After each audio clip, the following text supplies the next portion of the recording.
You're just another black boy with no future. Judge Harmon's gavel crashes down. Devin Taylor rises.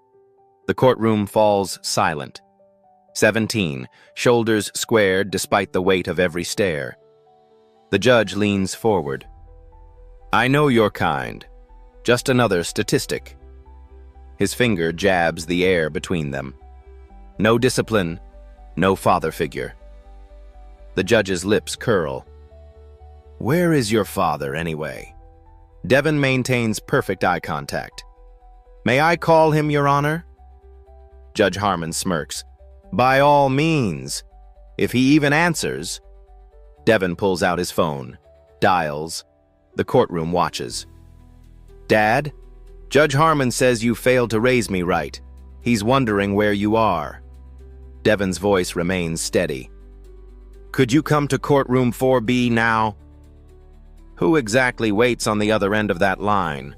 Earlier that day.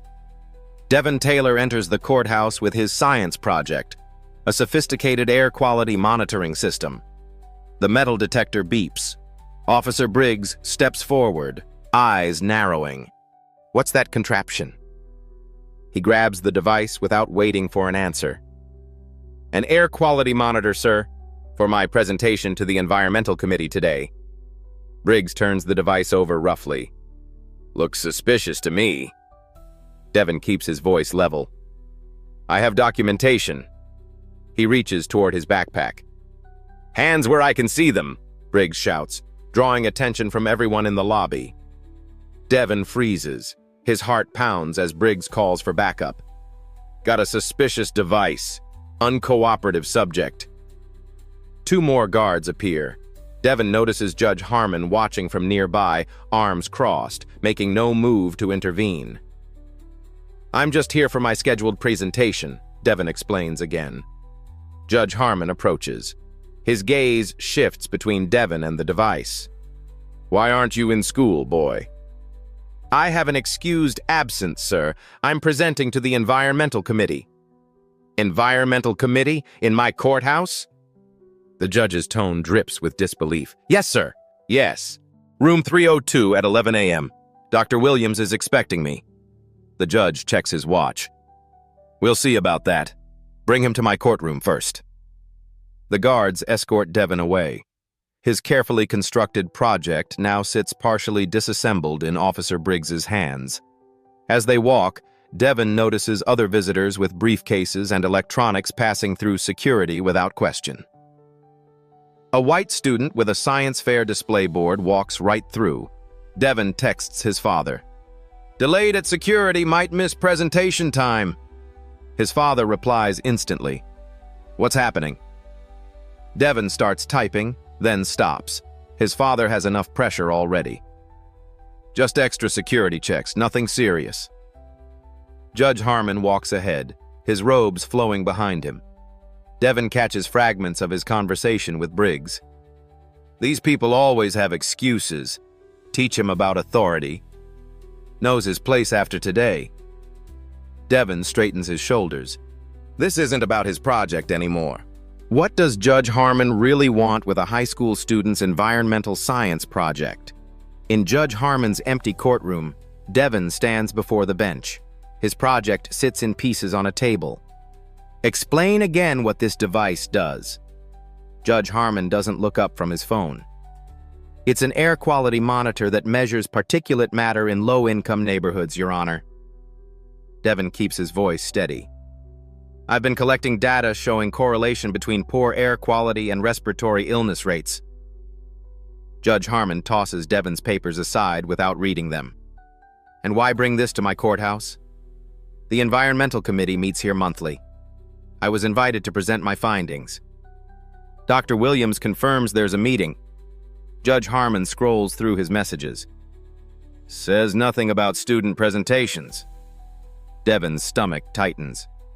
The confirmation was sent last week to all committee members. Are you telling me how to do my job? The judge's voice hardens. No, sir, just providing information. Judge Harmon stands. He circles the bench, looming over Devin. Listen carefully. I've been on this bench for 20 years. I've seen every excuse, every story, every scheme. I understand, but no interruptions. His hand slams the table. Pieces of Devon's project scatter. A sensor crashes to the floor. This equipment could interfere with courthouse systems. Devon watches months of work break apart. Sir, that's months of research. Research? Judge Harmon laughs. Is that what they call it now? Where did you get these parts? Who really built this? I designed and built it myself. The parts were purchased with grant money from the State Science Foundation. Judge Harmon's jaw tightens. A likely story. Let me be clear. This courthouse isn't your science fair. He picks up a circuit board, examining it with exaggerated suspicion. We'll hold this device for security inspection. You can wait in the hallway until the committee meeting. And my presentation? If they confirm your story, you'll get your property back. Judge Harmon's smile doesn't reach his eyes. Maybe. Eventually. Devon stares at his broken project. Data collected from his own neighborhood. Evidence of environmental injustice. Now treated like contraband. May I have a receipt for my property, Your Honor? The judge's smile falters. Getting legal advice from somewhere, are we?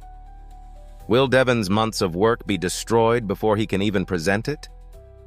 Devon waits in the hallway, watching the minutes tick by. His presentation time approaches, but security won't let him near room 302 without Judge Harmon's approval.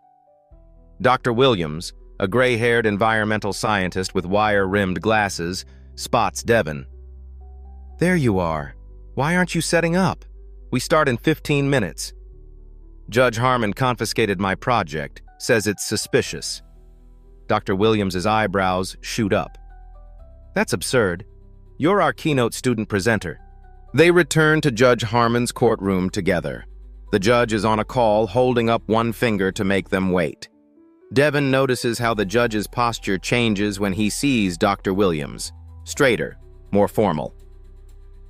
Judge Harmon, Dr. Williams begins when the call ends. There's been a misunderstanding. Devon Taylor is our invited presenter today. The judge barely glances at him. This young man brought unauthorized electronic equipment into a federal building. That requires proper investigation. It's a science project that I personally vetted. Did you run background checks on him and his family? Judge Harmon asks sharply. Do you know where he's from? Devon feels heat rising in his face. Dr. Williams shifts uncomfortably. He's one of our brightest students. That doesn't answer my question. Judge Harmon turns to Devon.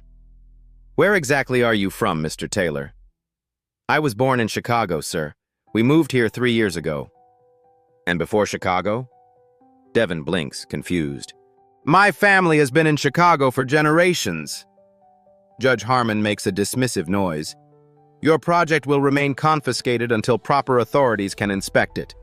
However, he nods to Dr. Williams, you can take responsibility for him attending the meeting, without his device. Dr. Williams protests, but his entire presentation requires his project. Then he shouldn't have brought suspicious equipment into my courthouse. The judge's voice rises. Perhaps you'd like to explain to the committee why you're unprepared. Consider it a lesson in planning ahead. Devon's hands clench at his sides. May I at least have my presentation slides? They're on the same laptop we're holding for inspection. Dr. Williams checks his watch. We need to go. The committee has a tight schedule. Judge Harmon smiles thinly. Run along then. And Mr. Taylor, next time know your place before you walk into my courthouse.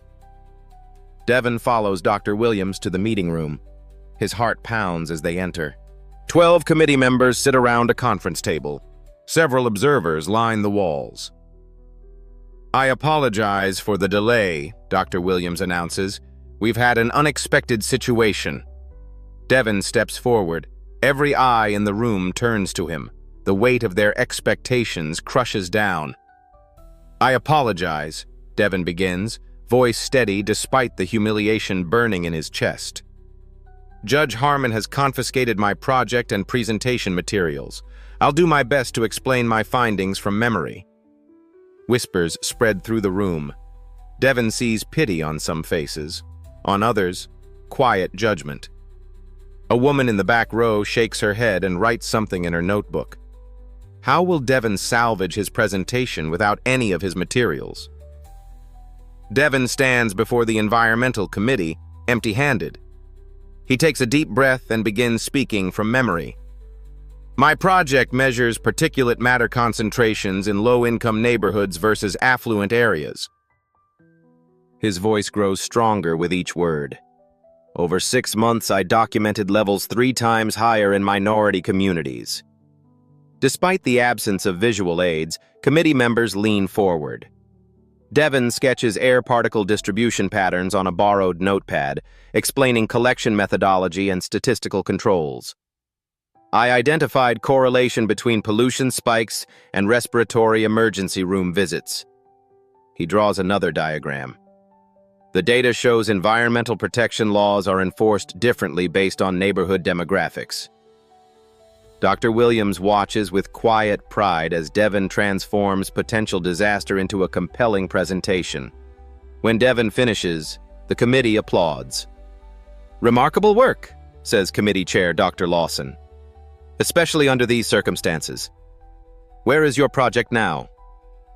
Judge Harmon is holding it for security reasons, Devon answers carefully. Dr. Lawson frowns.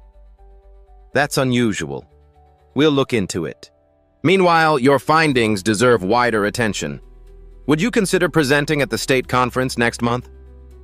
Devon nods, gratitude washing over him. I'd be honored.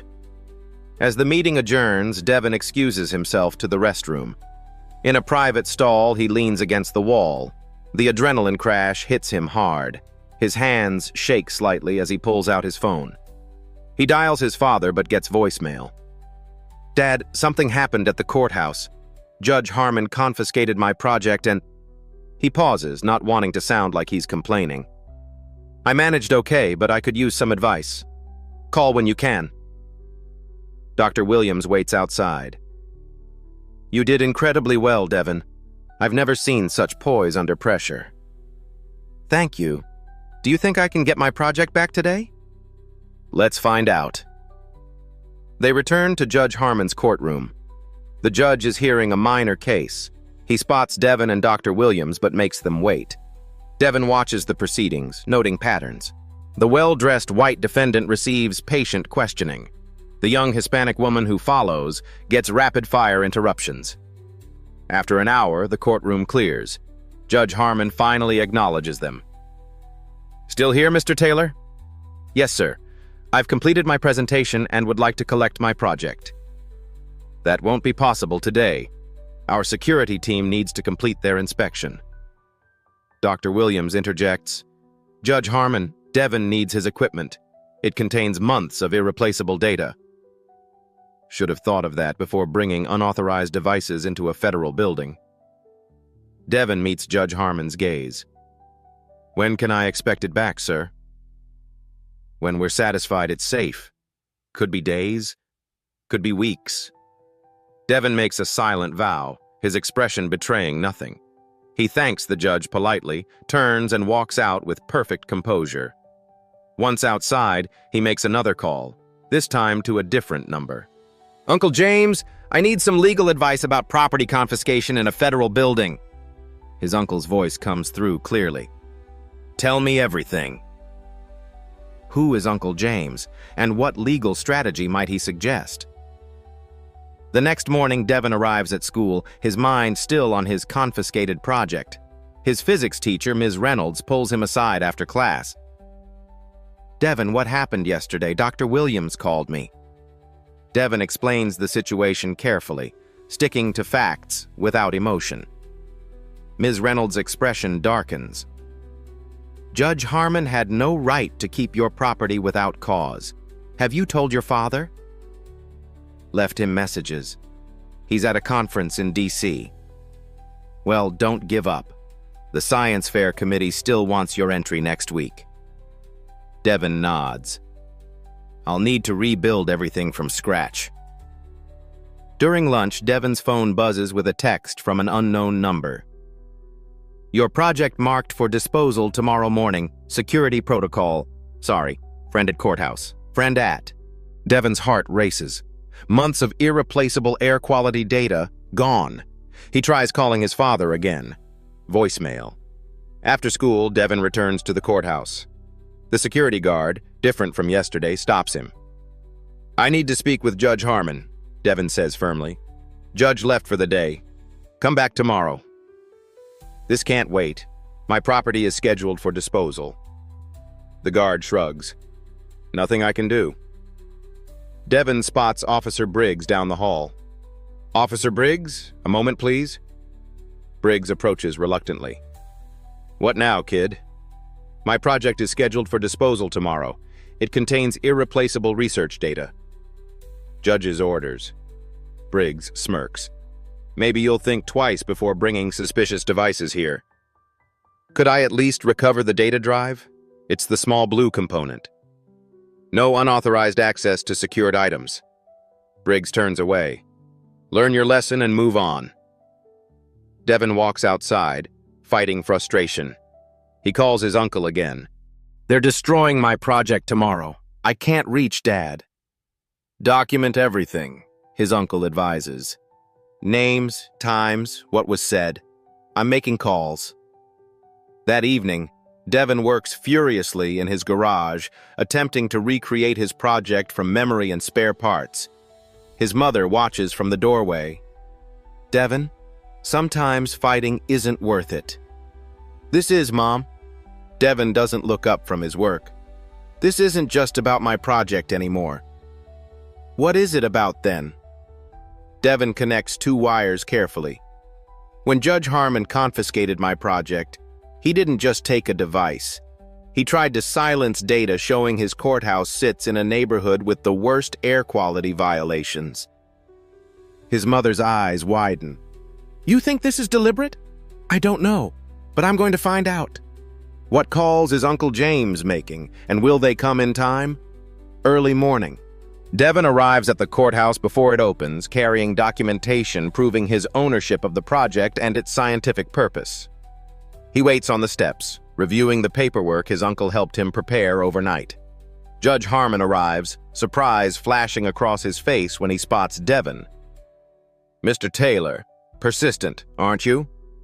Yes, sir. I have documentation proving my project's legitimacy and requesting its immediate return. Judge Harmon barely glances at the papers. File it with the clerk. I have a busy docket today. Sir, security plans to dispose of my property this morning. Not my department. Judge Harmon attempts to walk past. Devin steps sideways, remaining respectful but insistent. Your Honor, I've documented everything that's happened. If my property is destroyed without due process, I'll be forced to escalate this matter. Judge Harmon's eyes narrow. Are you threatening me, young man? No, sir. I'm exercising my rights as a citizen. The judge steps closer. Let me be clear. You have no power here. I decide what happens in my courthouse. The courthouse belongs to the people, Your Honor. Judge Harmon's face flushes. You need a lesson in respect. Officer Briggs? Briggs approaches from security. Yes, Your Honor? Mr. Taylor here is causing a disturbance. Please escort him out. I'm standing on public property with legal documentation, Devin says calmly. Judge Harmon points at Devin's papers. Those look like falsified court documents to me. Confiscate them. Briggs hesitates. Sir? You heard me. Those papers could be fraudulent. Devin holds the documents tightly. They're notarized copies of my property ownership and scientific grant documentation. Judge Harmon leans close. You think you're smart? You think papers will save you? You're nothing here. Remember that. A courthouse administrator approaches. Judge Harmon, there's a call for you. They say it's urgent. The judge backs away. This isn't over. Xia. He follows the administrator inside. Devin waits until they're gone, then turns to Officer Briggs. I just want my project back before it's destroyed. Briggs looks uncomfortable. Kid, drop this. He won't let it go, and neither will I. Why are you following his illegal orders? Devon asks quietly. Briggs glances around, then lowers his voice. Look, I've got 3 years until retirement. Don't make this harder than it needs to be. Is your pension worth destroying evidence of environmental discrimination? Briggs doesn't answer, but his expression speaks volumes. Who made that urgent call to Judge Harmon, and what's coming next? Afternoon at the courthouse. Devon sits on a bench outside Judge Harmon's courtroom, refusing to leave until someone addresses his property claim. Several attorneys pass by, looking at him curiously. One stops, a middle-aged woman with sharp eyes. You've been here all day. Court business? Trying to recover my confiscated property before it's destroyed. She sits beside him. I'm Laura Chen, Public Defender's Office. What property? Devon explains the situation, showing her his remaining documentation. Judge Harmon? She shakes her head. He has a reputation. Let me make a call. While she steps away, Devon checks his phone.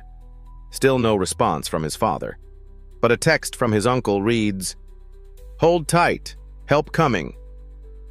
Laura returns. I've spoken with court administration. Your project has already been moved to disposal, but we might be able to intervene if we act now. They hurry to the basement level where confiscated items are processed. The security officer refuses them entry without authorization. This young man's property is being illegally disposed of, Laura argues. I have my orders, the officer replies flatly.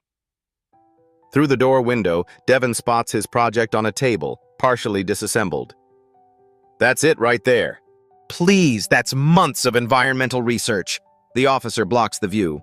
Step back or I'll have you removed. Laura pulls Devon aside. We need a judge's order. Let me file an emergency motion. As they turn to leave, Judge Harmon emerges from the elevator. Ms. Chen, slumming with the troublemakers today? Your Honor, this young man's property is being improperly disposed of. I'm filing for an emergency stay. Judge Harmon laughs. Save your paperwork.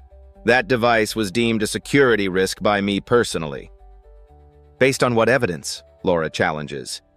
My courtroom, my decision. Judge Harmon gestures to a nearby officer. Please escort them out. Mr. Taylor is banned from this building. Devon steps forward. Sir, I've been respectful and followed every rule. Why are you doing this? Judge Harmon stares coldly. Because I can. Some people need to learn their place in the system. Laura grips Devon's arm, whispering, Don't engage. We'll find another way. As they're escorted out, Devon sees Judge Harmon enter the disposal room. Through the closing door, he watches the judge pick up a hammer. He's going to destroy it himself, Devon whispers. Laura's expression hardens. Now we know this is personal. Time to call in bigger guns. With his project about to be physically destroyed, what's Devon's last recourse? Outside the courthouse, Devon paces the sidewalk. Laura makes frantic calls to other judges, seeking an emergency intervention. No one's available on such short notice, she admits, frustrated, and most won't cross Judge Harmon anyway. Devon's phone rings. His father, finally. Dad, they're destroying my project right now. I know, son. I've been briefed. Put me on speaker.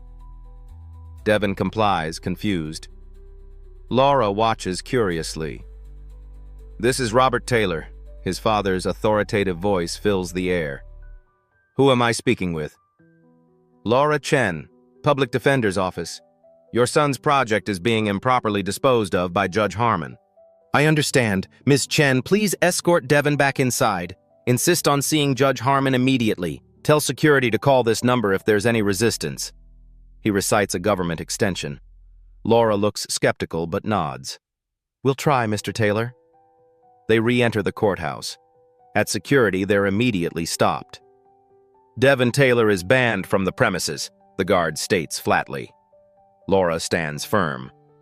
We need to see Judge Harmon now. If you refuse, please call this number. She shows the guard the number on her phone. The guard hesitates, then makes the call. His expression changes dramatically. "Yes, sir. Right away, sir."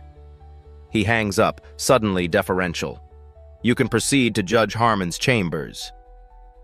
As they walk through the courthouse, Devon whispers, "What just happened?" Laura shakes her head, equally confused. "Who exactly is your father?" "He works for the Justice Department, that's all I know." They reach Judge Harmon's chambers. His clerk tries to turn them away, but Laura mentions the phone number again. The clerk disappears inside, returning moments later. "The judge will see you now."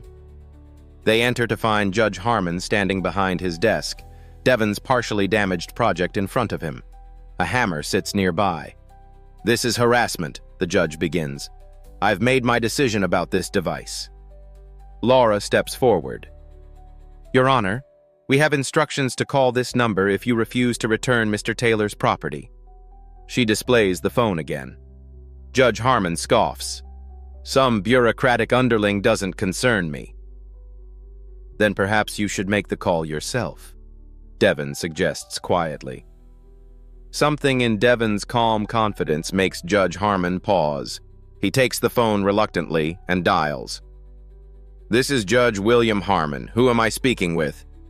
His expression shifts from annoyance to shock. "Yes, I understand, but the device was—" "Yes, sir." The color drains from Judge Harmon's face. He hands the phone back to Laura, his hand visibly shaking. "Your property will be returned immediately, Mr. Taylor," he says stiffly. "In its original condition, with all data intact," Devon specifies. Judge Harmon nods, unable to meet Devon's eyes. As they leave with the project, Devon's phone rings again. He answers on speaker. "Is it resolved, son?" his father asks. "Yes, Dad. Thank you." "Good. Now, would you put Judge Harmon on the line?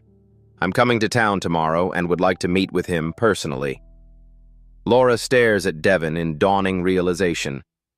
"Your father is—" Devon nods slightly as Judge Harmon approaches, looking ashen. "Judge Harmon, my father would like to speak with you." Devon hands over the phone. The judge takes it, his arrogance entirely evaporated. "This is Judge Harmon."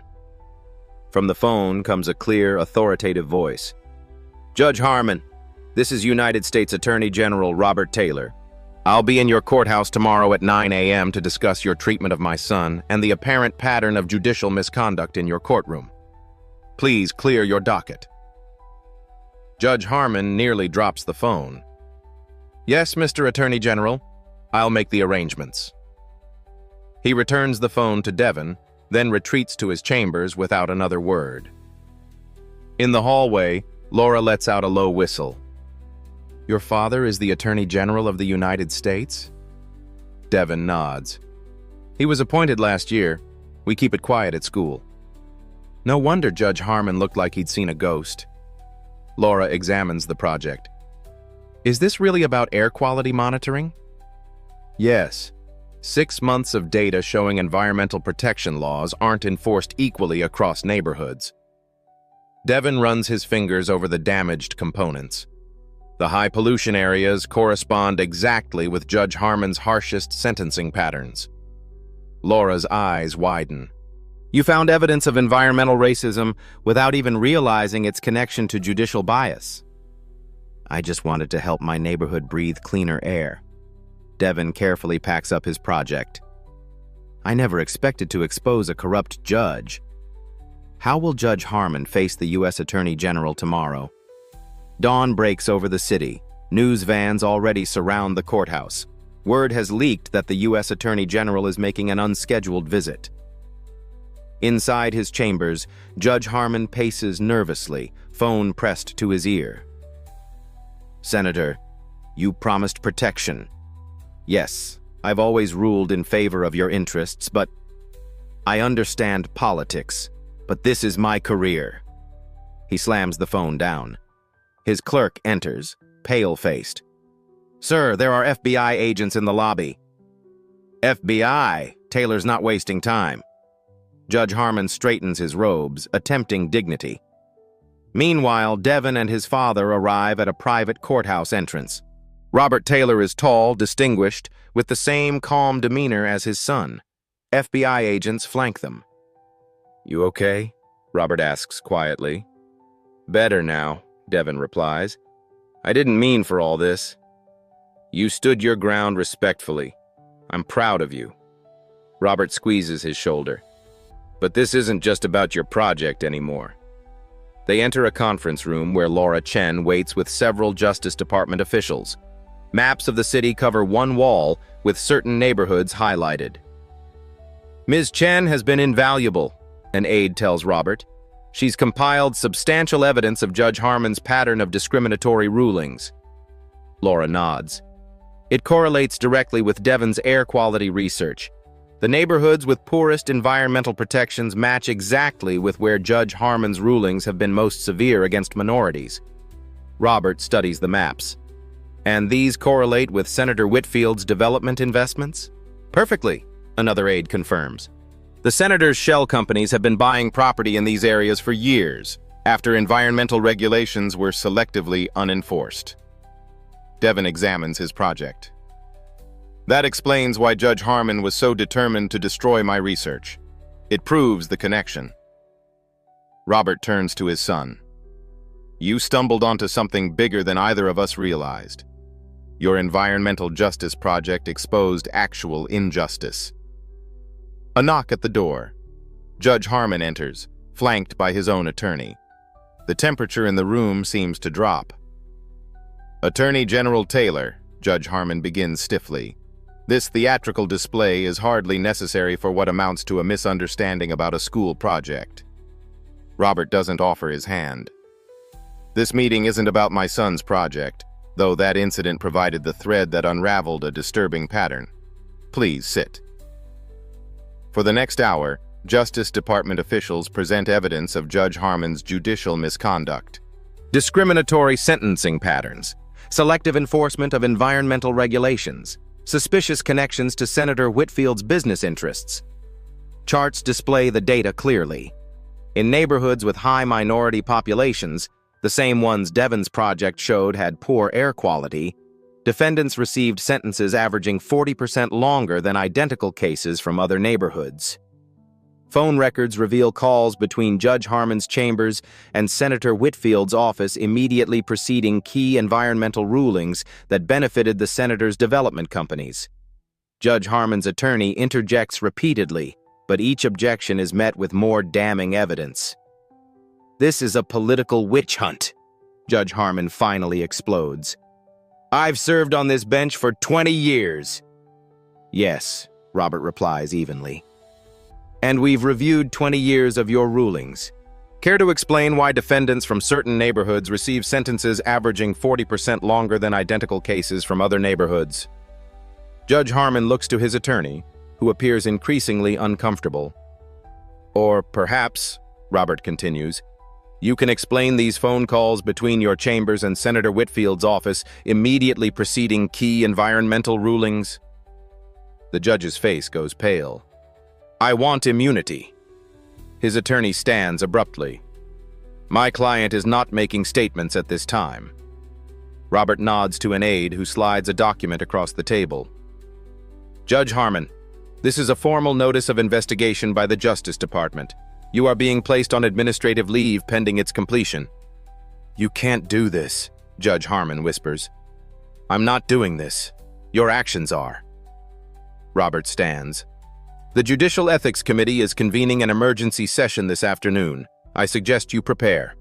As Judge Harmon and his attorney leave, Robert turns to Devon. "Your project revealed something we've suspected but couldn't prove. Environmental injustice and judicial misconduct often go hand in hand." Devon looks at his damaged project. "I just wanted to help my neighborhood breathe cleaner air." "And you will," Robert assures him. "Your data is now part of a federal environmental justice investigation." Laura approaches. "Devon, the Environmental Committee called. They want your full presentation tomorrow with Justice Department protection this time." By evening, news of Judge Harmon's suspension spreads. Devon watches the coverage with his parents at home. Sources confirm the investigation began after Judge Harmon attempted to confiscate and destroy scientific evidence collected by a high school student, a reporter announces. The evidence allegedly showed environmental protection laws being selectively enforced in minority neighborhoods.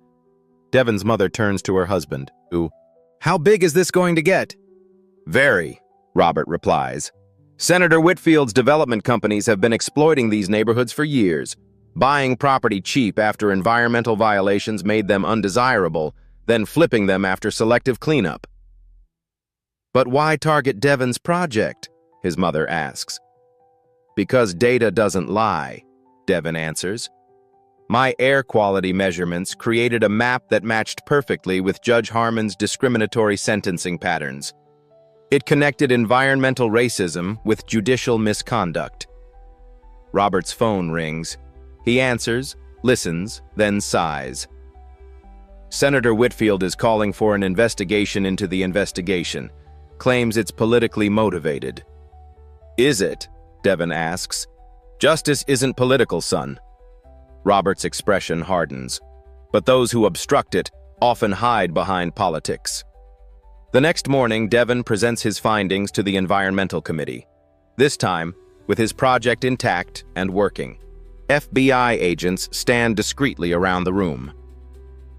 "These air quality readings were taken over 6 months in different neighborhoods," Devon explains, displaying his data. "The pattern is clear. Environmental violations are reported equally across the city, but enforcement actions are concentrated in affluent areas." Committee members examine his findings with new understanding of their significance. "This data will be essential to our federal investigation," Dr. Lawson announces. "Mr. Taylor, the committee would like to fund an expansion of your monitoring system to cover the entire city." As they leave the meeting, Laura Chen joins them. "Judge Harmon's attorney called. He wants to make a deal." Robert raises an eyebrow. "Already? He must know we have more than we've shown." "The dominoes are falling," Laura confirms. 3 more judges with similar ruling patterns have requested leaves of absence. Senator Whitfield's development company stock dropped 30% this morning. Devon takes in this information quietly.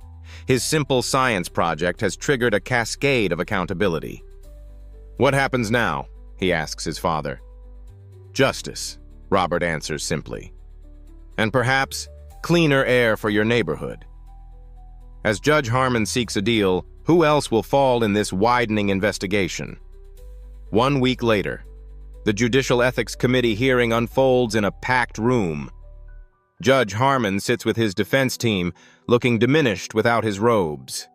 Senator Whitfield watches from the back, surrounded by advisors, whispering urgently. When Robert Taylor enters with Devon, the senator slips out a side door. The committee chair calls the hearing to order. "We are reviewing evidence of judicial misconduct by Judge William Harmon, including discriminatory sentencing patterns, improper dismissal of environmental cases, and potential corruption involving private development interests." Devon's research is presented first. His rebuilt project stands on a display table, screens showing clear correlations between air quality violations, denied environmental cases, and health outcomes across different neighborhoods. This data, initially collected for a high school science project, revealed a disturbing pattern, the presenter explains. Environmental protection cases from minority neighborhoods were dismissed at 8 times the rate of identical cases from other areas. Judge Harmon's attorney objects. A student science project hardly constitutes admissible evidence. The committee chair responds firmly. The methodology has been independently verified by 3 university environmental departments. The data stands. Next, Justice Department investigators present phone records, banking transactions, and ruling patterns that draw a clear picture. Judge Harmon systematically ruled in favor of development interests connected to Senator Whitfield, allowing environmental violations in targeted neighborhoods. During a break, Devon overhears 2 committee members talking. "The pattern is undeniable," one says, "but will they actually remove a sitting federal judge?" "They have to," the other replies. "The evidence is too public now. That kid's science project blew the lid off everything." When the hearing resumes, Judge Harmon takes the stand. His arrogance has vanished, replaced by a desperate pragmatism. I acknowledge some of my rulings may show statistical disparities, he admits carefully, but there was never intent to discriminate.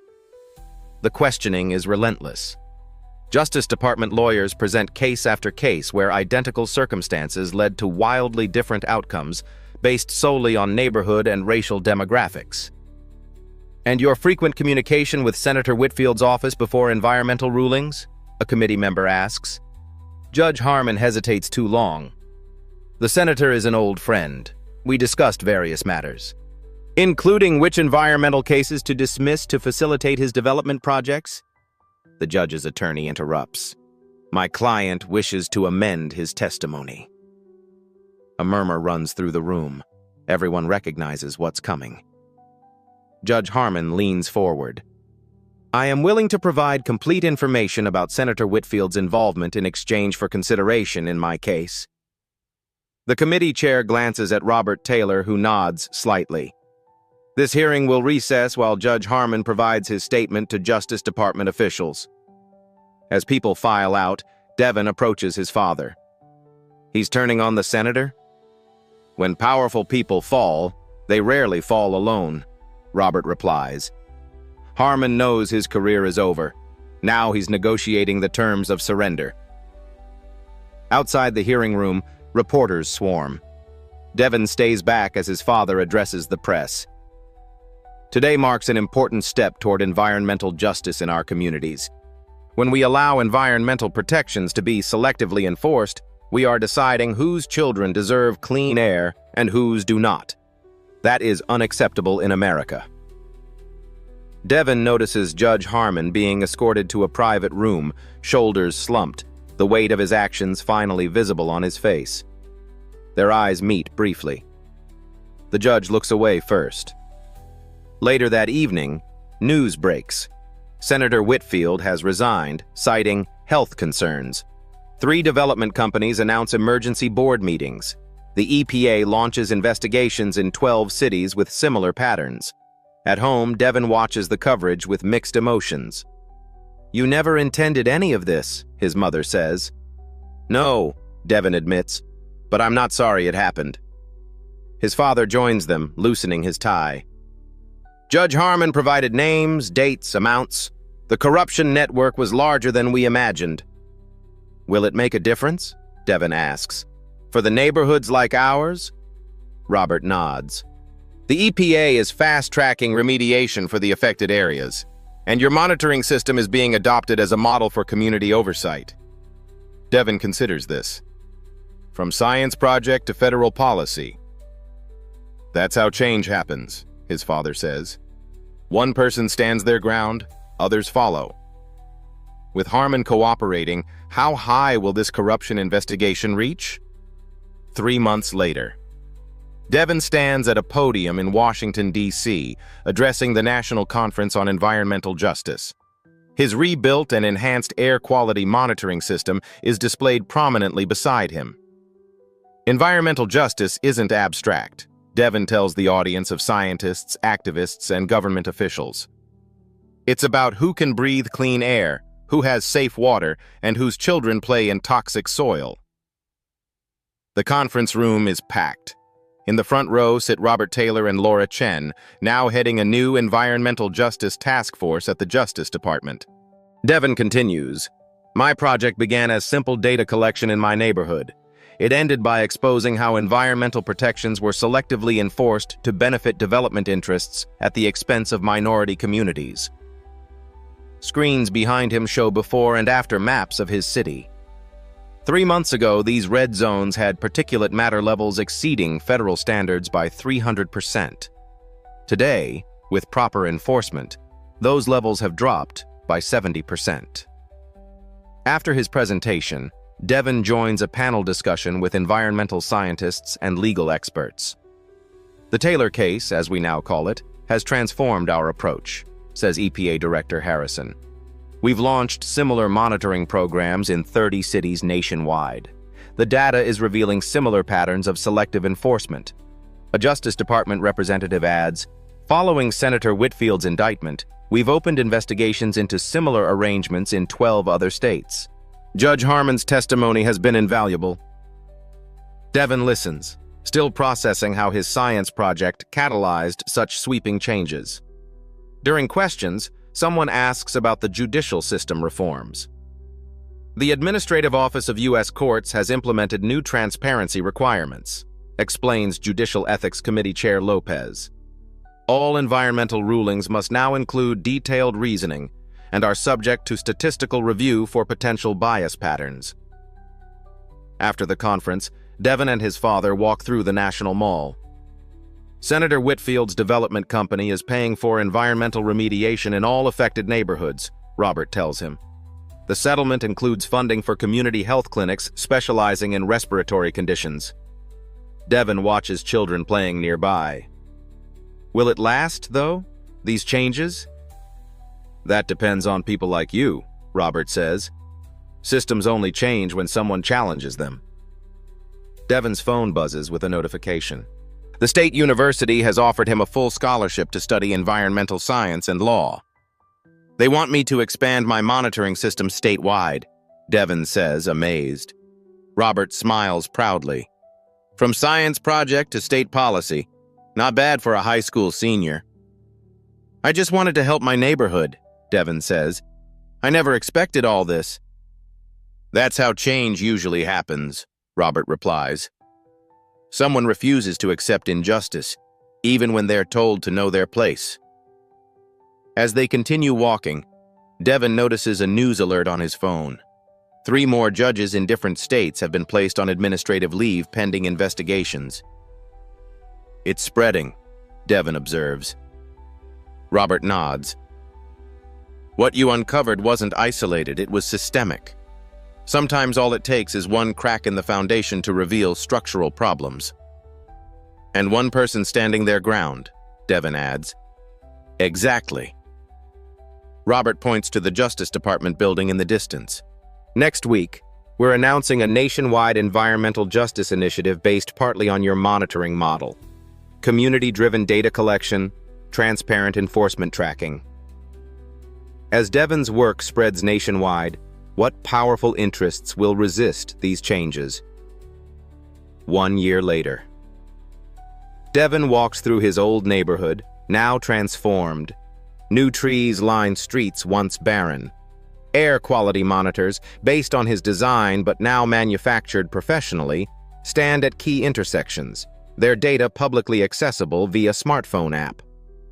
He stops outside the federal courthouse where everything began. The building looks the same, but much has changed inside. A new plaque announces the Environmental Justice Review Board, established in the wake of the Harmon-Whitfield scandal. Devin enters, passing through security without incident. The guard nods respectfully, recognizing him. In the main hall, a community exhibition showcases environmental data from across the city. School children gather around interactive displays showing air quality improvements over time. Laura Chen, now Environmental Justice Special Counsel, meets him by a display featuring his original project, restored and preserved as a catalyst for change. The touring exhibition opens in Chicago next month, she tells him. Your story has inspired similar projects in 47 cities. How's the judicial reform progressing? Devin asks. 17 judges have been reviewed for similar pattern rulings. 5 have resigned rather than face investigation. Laura smiles. And Judge Harmon? Community service, ironically. Part of his plea agreement includes working in the neighborhoods his rulings harmed. They walk to a conference room where Robert Taylor waits with several Justice Department officials and community leaders. Maps on the wall show dramatic improvements in environmental compliance across previously neglected neighborhoods. The data doesn't lie, a health department official reports. Childhood asthma hospitalizations down 32% in the affected communities. Adult respiratory conditions improving similarly. Robert greets his son with a proud embrace. Devin's monitoring system has been adopted as the national standard for community air quality assessment. Devin shakes his head, still processing the impact of his work. It was never about the technology. It was about asking who deserves protection under the law. A community leader stands. We've lived with environmental discrimination for generations. We knew the air was making our children sick. But without data, without proof, our complaints were dismissed. Sometimes justice needs evidence, Robert agrees. But it also needs people willing to stand their ground. After the meeting, Devin and his father walk through the neighborhood where the project began. Children play in a new park built where an illegal dumping site once stood. Elderly residents sit on porches, breathing cleaner air. Senator Whitfield's sentencing is tomorrow, Robert mentions. His development company has been ordered to fund environmental remediation for the next 20 years. Devin watches a group of high school students installing a new air monitor. They're continuing the project, expanding it. That's how lasting change works, Robert says. It outlives its creators. They stop at Devin's old school, where a banner announces a new environmental science academy named in his honor. Inside, students cluster around monitoring stations, analyzing data and preparing reports for community action. You know what Judge Harmon told me during his community service? Robert says. He said he never thought one person could change a system, especially not someone young. It wasn't just me, Devin replies. It was everyone who spoke up after the first domino fell. As sunset bathes the neighborhood in golden light, Devin looks at how far they've come. The system only works when everyone has equal protection under it. Robert nods. That's the lesson here. Justice isn't automatic. It requires vigilance, evidence, and courage to stand against power when it's abused. Devin smiles at the simple truth that has transformed his life and community. Your place is wherever you choose to make a stand. If you found strength in Devin's story, hit that like button to help others discover it too. These stories of justice need to be told. Subscribe for more powerful narratives of everyday people standing up to systemic injustice. Share this video with someone who needs to be reminded that their voice matters. One person can make a difference.